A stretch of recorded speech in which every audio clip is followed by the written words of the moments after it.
Jason, as it is every single week, today's episode of Lee Summit Town Hall is brought to you by our good friends, Budget Blinds of Lee Summit. Budget Blinds! I'm going to say this. I feel confident enough. I love those guys. They're awesome. Awesome. They are good people, good members of our community, and you know, they provide the best place to do stuff for your home. It's true. And you know what else they're going to do? They're bringing you the future. The future is already here. If you go to our friends at Budget Blinds, it's automation. Automation. You know, those automated shades, they provide a safer environment for everyone, especially your kids. You get rid of those cords, they're bad things. Right. They do provide a danger. Pets are safer. And here's the fun part. I mean, like, safety's important, right? But are you ready for the fun part? Yeah, well, really, let's sell it. This is about laziness. Smart home features are about laziness, right? The future is me sitting on my couch, doing things far away from my phone. And my shades, my window treatments, up, automated, down, programmable. Open, closed, boom.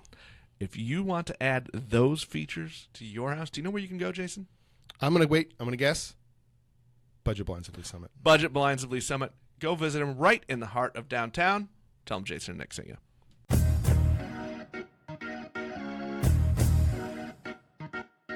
Hello and welcome to the Lee Summit Town Hall podcast. My co-host Jason Norberry is on vacation this week. And before we get to a pre-recorded interview, I want to make note of some news that broke last night. While it appeared that the Lee Summit R7 Board of Education and Superintendent Dr. Dennis Carpenter were set to begin an agreed-upon mediation session, the district instead announced an agreement in which Carpenter will resign. Part of that agreement also includes a buyout from the district to Dr. Carpenter in the amount of $750,000. I'm not going to dig into too much of it this week. We will continue to see how this story unfolds and bring that to you, but I do encourage you to check out a column I posted to the Link to Lee Summit website last night.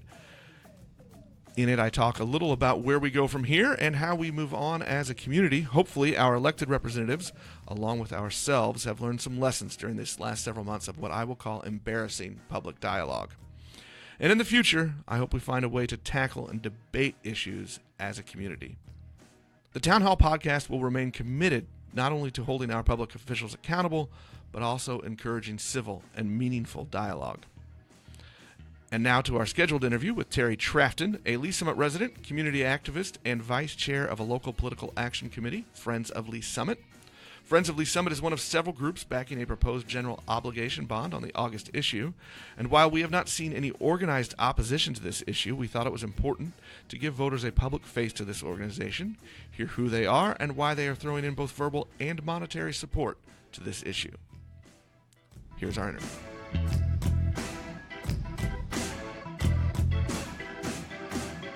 We're here with Terry Trafton, Vice Chair of Friends of Lee Summit, a political action committee, here to talk with us about the bond issue coming up on August 6th in Lee Summit. Terry, how are you today? Great. Thanks for having me here, guys. Well, welcome, Terry. As we've talked a little bit about the bond issue coming up, we've kind of just covered it from a little 30,000-foot level. So we kind of wanted to get you in here for a few reasons. One, to talk about what the bond issue is and why Friends of Lee Summit is interested in coming forward to talk about it, to back it. But I think before we do that, let's take a little bit of time to remind people what the Friends of Lee Summit political action group is and what purpose you serve. Because I think it's been a while since the group's really been active in the community. Yeah, our last initiative that we supported was the charter changes, and that feels like 9 political lifetimes ago, even though it was really only like 2 years ago. Yeah. Well, Friends of Lee Summit was actually, I think it was started back when they were trying to get some momentum, a lot of community leaders. So we're trying to get a group of people together to support the 29150 interchange and kind of moving all of that business forward. And so Gene Gamber got a bunch of people together, as he often did. Yes. That is the story of the Gene Gamber life. Yeah, he is at the base of most things in Lee Summit. So he had the foresight to kind of pass that on to other people, so got more people to step up into leadership roles and friends, and so that's how I got arm wrangled. If Gene Gimber asks you to do something, usually Come on, he didn't have to twist that hard. he did. He did. He arm wrestled me. Yeah. No, he's a great guy. So so then basically we try to take up initiatives that are happening in the city that will benefit the city and benefit the community. So anything related to those initiatives that and help educate people about the benefit of it, and see kind of why we're promoting that initiative. So with the charter changes, or with what we're doing now, which is the public safety bond that's being put forth. So well, let's talk a little bit about the public safety bond itself. So you, like I said, as Nick said, we have covered this on a very, this is some Hana fire stations, public safety stuff, as it went on. What things are actually on those, and give us a little bit more detail about the actual items being proposed to be paid for with this bond issue. Yeah, I would love to, actually, and I appreciate all the previous props you've given us. So without, anything in return. So we appreciate that. We believe that this bond issue is going to help continue to move the community forward. Essentially, boil it down, it's $19 million, $19,475,000 to be exact. But really upgrading kind of the technology, the infrastructure. I think Lee Summit has always tried to be on the cutting edge of staying ahead of the curve and making sure that we are promoting and building the infrastructure we need to have a great city, and that the community is able to benefit from that. So this is another example of that with this bond. And I think there was a lot of conversation about what to put in the bond, and then it kind of whittled down to what are some of the essential things really. And they're all around basically fire and police safety, community safety. So I can get into. Let's go. Let's pick a thing. So Let's start with the biggest, sort of the splashiest ones, is the two new fire stations. Right. Yeah. So we have a fire station. They call it number 4. It's up off of Woods Chapel Road. I think if you go to our Facebook page, you can see photos of it. I think it was built in the 70s. Very antiquated. You have to back into it. I think if you see, like, they're building Fire Station 3 now, and you can kind of see the new kind of modern version of a fire station being built there. Fire Station 2, I think, was the last one that was completed. But so it would be replacing that fire station with a modern fire station. They're also included in that is an apparatus. So they wanted to add a fire truck apparatus. And there were conversations about what that would be. I think that's still up in the air. There's kind of a place marker for that. They have some ideas. There were some conversations about a pumper or a ladder truck or something in the northern part of the city. And so, as you know, all parts of the city are growing, but especially in the north. And the fire station they have up there, they can't get the apparatuses necessarily, move them around the city that they might need to based on utilization. And so that's really what that's for. Identifying a new location, land acquisition, building the whole new station, and then adding the apparatus at some point. So that's the biggest ticket item at $7 million. So. And then there's another new station down south on the south end of town where they're talking about replacing what is now the Raintree area station. Right. So that obviously is another area of town that continues to grow. Number 5, and it has like the capability of having a substation in it, but they can't use it as a substation right now for police. And I think in the future they're thinking like we may need a substation down there with the continued population growth because it's so far south of the city. So that would be identifying a new location for that station, building the new station, acquiring the land and all that. So, but the nice thing is the fire station's already spec'd. They've already figured out what type of station they want to build. So I think in this one, potentially the police are looking at having a walk-in substation down there in the future as they continue to grow with the number of officers and all that kind of stuff, and trying to alleviate some of the traffic to the main station. All right, so it's not just the fire department that's getting some upgrades and things of that nature. It's also the police department. So what things in here are police specific? So also the main police station, I don't know if you guys realize this, but in the court, it's actually 20 years old. And yeah, that was weird to think about when they first brought this up Yeah. at city council and they were saying the age, because I do remember when it was built. But That's because we're all old Yeah, now. but- That's how that works. Is we've been around too long, and now it feels old. why do you got to be like that, man? I'm just that way. So 20 years is not really that old, right? But it is old. now, And- when we think of it as like, well, didn't it just start? And it's been Yeah. 20 years. That's not that it's old. It's us. Well, I think that with what you have to think about is the advances of technology, and then how police interface with the community now too, and the court system. The courts are over there as well, and I also think you guys are aware of all the increased kind of shenanigans that sometimes happen around police stations now, unfortunately, with the community. And so with Lee Summit continuing to grow, there are actually several things they're trying to do to retrofit that building and kind of bring it up to current standards. In the 90s, that was not... It was designed for things back then, and now things have evolved. Workspaces, how the community interfaces with the police and the court system, moving through that building. The workforce is evolving over there as well, and so there's more women going into the law enforcement. And so I think that many years ago there was maybe a few, and so they have a tiny little closet almost that is used for them, and so they're gonna give them full on kind of capacity and amenities, so that will be nice. Well, I think, and one of the other things too is in addition to facilities, they're going to add body cams and cameras for the vehicles. And as Jason noted in our show last week, that's a little different from what bonds usually are, in that usually a bond is facility stuff, building stuff, and this doesn't really fit that. It's a little different.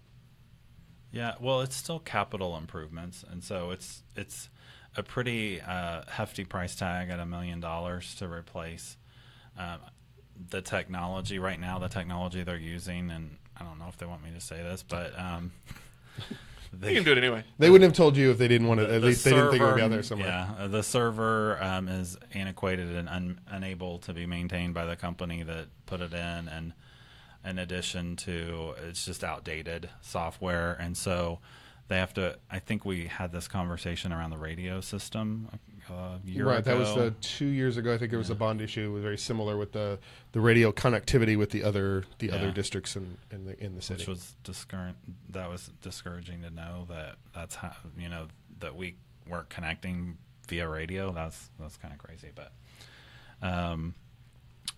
so yeah, I'm essentially the other thing is the police force has grown. And so they have a lot more officers. They don't have the equipment to give all the officers, and so they're just going to do a reboot of the whole system, and so have more data capacity. It'll record more, longer. The police, the car cams will be 360 fisheye. So right now they're directional, and the sound on them is only so far, and that will also change in the new system. So. It'll be nice and seamless. You'll be able to kind of follow the whole incident as it occurs and make sure everything's up to speed as far as that needs to be for the video capacity. I think the other thing is, the court systems now almost require that capacity, and so they're also interested in that, and it's easier to help, as we become more of a video society. I think everyone has those capacities. I got an email the other day from the police about sharing our ring video with them for a potential crime that did happen in my neighborhood, unfortunately. So, I think it's an important aspect of policing to be able to have that capacity. Well, now that we've kind of covered a little bit of what's on the issue, what you missed those the most, things. You missed the sexiest part, just the fiber connectivity. Well, yeah.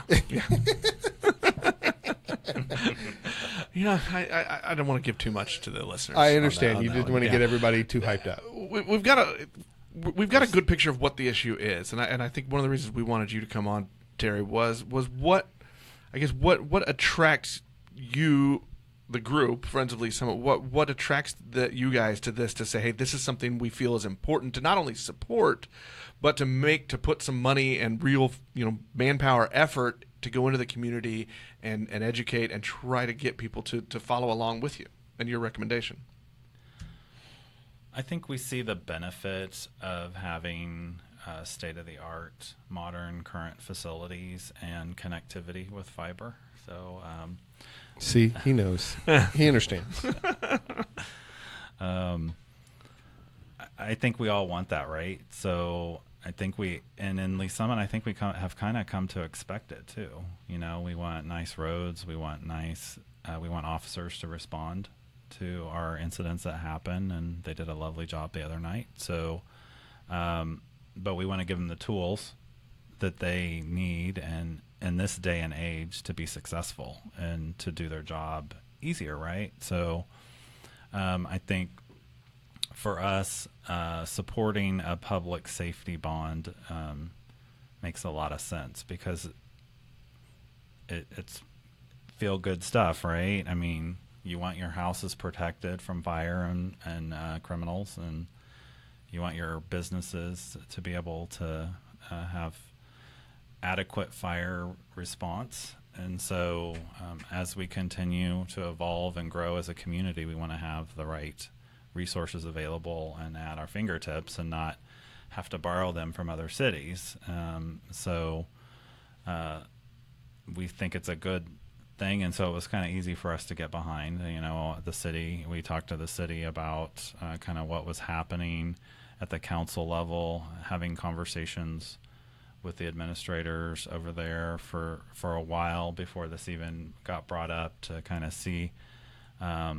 I think they were trying to test the water a little and see what would, if there was some feasibility in moving forward with this. And obviously, I think the other thing you have to consider is the city has certain bond capacity, and you want to make sure that you're using that to continue to move the city forward.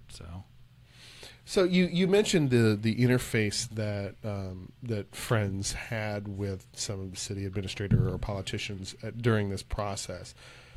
There have been, we'll call them small and quiet rumblings that the process did not feel as publicly driven as it did as it has in the past, when the city has asked for these bond issues to be taken on. And so describe for a little bit about how Friends interfaces with that, and what happened. I mean, it wasn't something I think that was seen on the outside. And that may be where some of this criticism is coming from. So kind of talk about that interface and what that was. Yeah. So, I mean, we have regular ongoing conversations with community members, with city council members, with city administrators, just on an ongoing basis, because of who we are, an action organization to support the community. And so, after our last bond issue and the success of getting the charter changes pushed through, we then started talking about, okay, so what's next for the community? What are some things that are going on in the community that we should potentially be talking about? And started those conversations with city officials and city elected officials, and community members too, trying to just find out, so what is the litmus test, and what are you hearing? And we would hear about flood and water. There was a lot of conversations around stormwater keeps stormwater retention and all that kind of not fun stuff. And probably we'll continue to have that conversation actually with the weird weather patterns that we're having. But that's another whole topic, right, guys? Yeah, that's a different podcast. Yes, that's a different podcast. We'll have you back for that one. I may be absent that day. So, yeah, I mean, we just had ongoing conversations. It kind of started evolving, it seems like about a year ago, really, when they were started talking about, okay, there was a really larger list of items, and I think they started trying, at one point there was a big dollar amount attached to the list, and I think the city officials and through the planning process, they were trying to figure out, okay, well, what are our priorities? What do we need to do? And so then kind of got it down to this list and kind of a reasonable amount of money. And, I mean, almost $20 million, it's a lot of money, but... Well, actually, last week I actually made the argument that maybe the city should have tried to ask for more and do more projects. But I'm not going to engage. We don't need to have that conversation again today. But it was, $20 million is a lot of money, except when you compare it to all the money that the city budgets and the city bonding capacity, all that right, is. Yeah, so. Yeah, I think that could be another whole debate. So, and I think that it has been debated a little bit. A little bit. Yeah. Have you had, as you've gone out into the community? I know you guys are using social media. You're walking the streets. You're out doing this. Has there been any pushback? Have you seen any pushback to this? I'm not walking the streets today, Nick. It's a little hot out there. It's a little muggy, a little sunny. I have not encountered any negative comments or negative pushback about the initiative. I think everything I've heard so far is positive, but I could also maybe misinterpreting something. But I don't think there's any formal opposition, where sometimes you do see that, or you did see that in our last initiative, which had us a little concerned. I'm going to ask this question. Do you think that your activities as a group out there are we going to get a big voter turnout? Are we going to eclipse 10% turnout? I think it's possible. Right? Okay, so if we were going to do a bet, and I'm not saying we should, if 10% is the cutoff, I'm taking the under. No offense to the work you guys do, but it's an August election, and there's literally one question on the ballot. It's going to be awful hard to drive turnout that week. Well, I think that's an interesting question. Jason and I talk about voter turnout and helping to inform the electorate and encouraging people to go out. Do you think that groups such as Friends of Lee Summit, and there's some other PACs in our community, do you think that there is a role that those groups can play to encourage more people to get out to the vote? Oh, definitely. And I think we kicked that off a little bit with some of our initiatives to get people out to vote, reminding them when the last day to register to vote is, and helping people understand the importance of voting. Of course, yes, I think so. I mean, that's why we're actively doing this, because we believe there's a benefit to the community sharing their voice and expressing that through their vote, and hopefully seeing the benefit of why we're promoting this initiative. I think it's a good thing, and there's always room for that voter turnout. We will be pushing forward with trying to get people out to vote. But you're right. It's August. It is a tough haul. And people are getting their last minute vacations in before school starts, and I think we did look at what's the historical voter turnout for that day, month. I can't remember. I know they're low. You probably could tell me what they were, but 10% would be probably on the high end of a quiet August election like that, since there's no party primaries. There's nothing else there's nothing included else on it. So I would say probably 10 is a high guess. But that's all right. We'll get those 10 people. We'll try to get as many out as we can. So if someone is interested in supporting this issue, perhaps they want a yard sign, which you have sort of brought with some samples with you today, or if they want to get involved with Friends of Lee Summit, how do they reach out to you guys to find out what they can do? I think probably our most active interface with the community is our Facebook page. So if you don't have Facebook, we also have a website.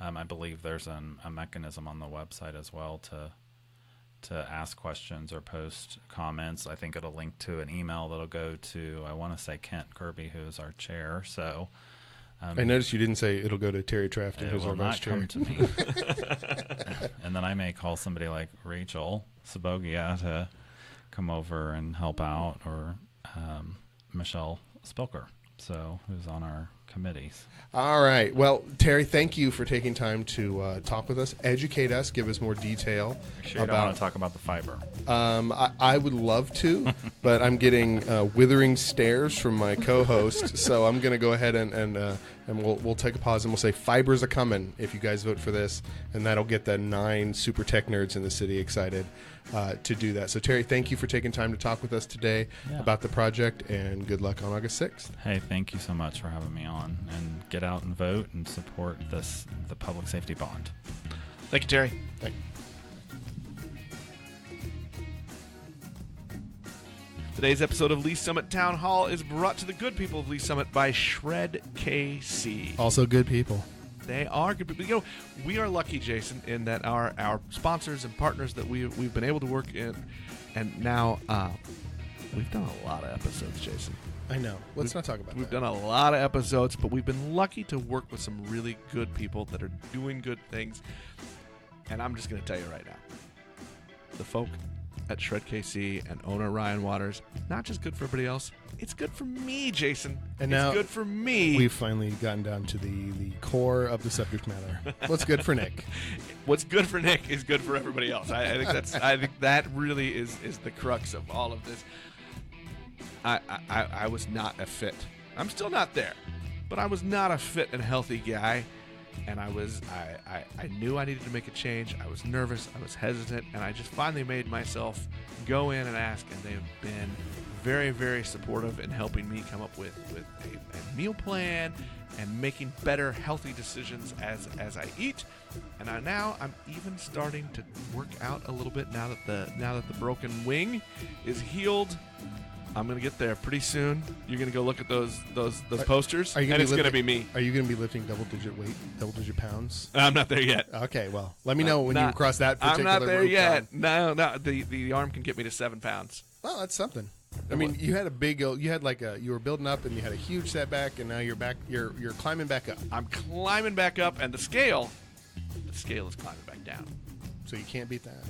So look, if you are ready to make some changes to try to live a little bit more healthy lifestyle, go see our friends at Shred KC. Tell them Jason Nixie. You have been listening to Lee Summit Town Hall, a Link to Lee Summit podcast with hosts Nick Parker and Jason Norberry.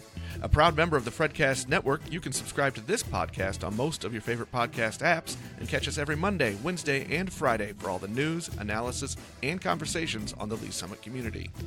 Connect with us on Facebook at Link to Lee Summit or on Twitter at LS Town Hall.